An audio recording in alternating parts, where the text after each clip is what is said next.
সাম্প্রতিক সময় গত মাসে যে আর্থওয়েকের দেখা দিচ্ছিল বিভিন্ন জায়গায়, সে কারণে উনি বিশেষ করে ঢাকা কেন্দ্রিক আমাদেরকে 1000 ভলান্টিয়ার, যেটা আমাদের কোস্টাল এরিয়াতে আছে, ওই মডেলে তৈরি করার জন্য আমাদের একটা নির্দেশনা দিয়েছে।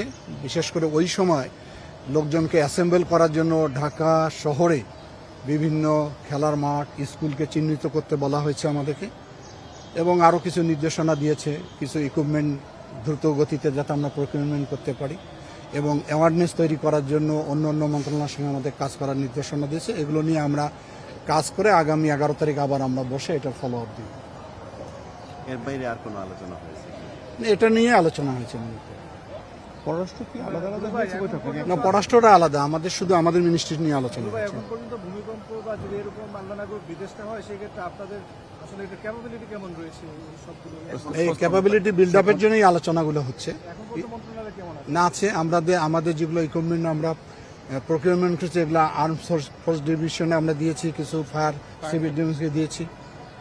মানে সারা দেশের যে এই মন্ত্রণালয়ের মাধ্যমে যে কাঠামোগত ছাড়াও আরো যে সব প্রকল্পগুলো রয়েছে, এগুলো নিয়ে কোনো নির্দেশনা আছে কিনা বা বিভিন্ন বিষয়ে আলোচনা হয়েছে কিনা?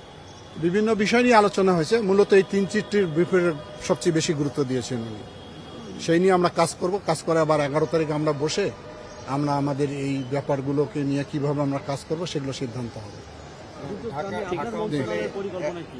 এই যে পরিকল্পনা বললাম না, 180 দিন তো সরকারের পরিকল্পনা, আমাদের মধ্যে যেগুলো আওতাভুক্ত সেগুলো আমরা করব।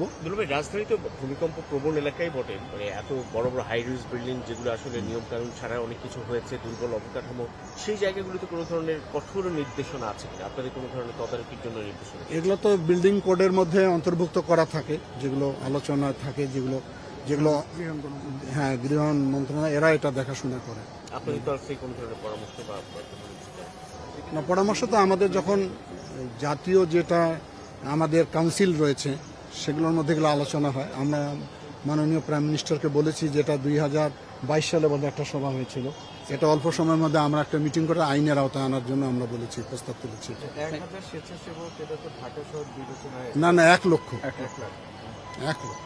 Thank you. জি, সারা দেশে? না, এটা ঢাকা শহরেই 1 লক্ষ। না, আমরা বলেছি যে 1 লক্ষ স্বেচ্ছাসেবক আমরা, যেমন আমাদের কোস্টাল এরিয়ার মধ্যে আছে, একই আঙ্গিকে একই মডেলে আমরা ঢাকায় করব।